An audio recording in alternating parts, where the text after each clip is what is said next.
C'est un vaste chantier en faveur de la biodiversité que vient de conduire Muttersols. La commune a fait aménager une zone humide sur 3 hectares au sud du village. Donc la commune, là, depuis quelques années, on a une politique de reconquête de certaines zones pour en refaire des zones humides avec de la biodiversité. Ce n'est pas la forêt qu'on cherche, la forêt est relativement bien représentée sur notre bande communale et dans l'ensemble de la plaine d'Alsace.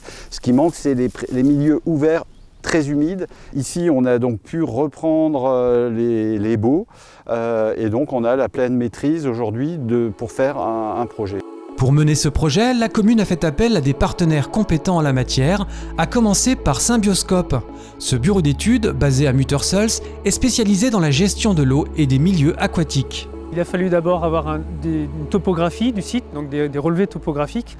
Ensuite, connaître le niveau d'humidité du sol, savoir est-ce qu'ici on a déjà une zone humide en place naturellement.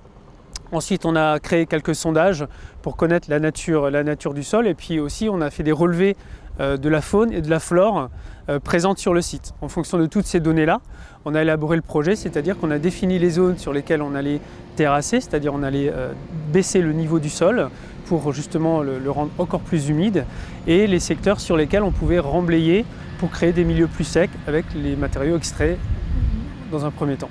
La Ligue de protection des oiseaux Alsace était présente tout au long du chantier pour apporter son expertise.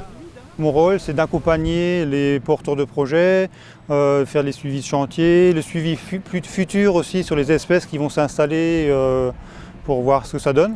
Donc mon rôle, c'est ça, d'accompagner, d'apporter une expertise sur le plan de l'écologie pour le projet en question. Côté travaux, c'est également une entreprise de Muttersols qui a été retenue.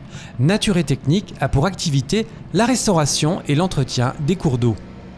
L'objectif, en fait, c'est de faire ce qu'on appelle du génie écologique, c'est-à-dire arriver à retrouver des paysages ou des milieux qui soient conformes en fait, à l'enjeu biodiversité. C'est quelque chose qu'on voit de plus en plus en ce moment. Donc nous, notre travail, en fait, c'est de faire de liens entre les scientifiques qui nous demandent un certain nombre de prestations et la partie terrain. C'est-à-dire que c'est vraiment la phase opérationnelle des travaux de génie écologique dans le milieu naturel. Avec cet aménagement, la commune espère favoriser le retour de plusieurs espèces végétales et animales. Donc on va chercher la nappe phréatique de façon à ce qu'il y ait toujours de l'eau et donc de faire des milieux favorables, notamment aux batraciens. Les mares seront entourées de roseaux, donc là on espère aussi attirer des oiseaux. Pourquoi pas le busard des roseaux, c'est un rapace qui niche aussi au sol dans les roseaux.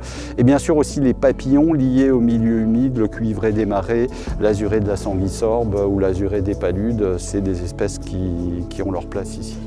Le coût de l'opération s'élève à 86 000 €, un montant qui comprend études et travaux.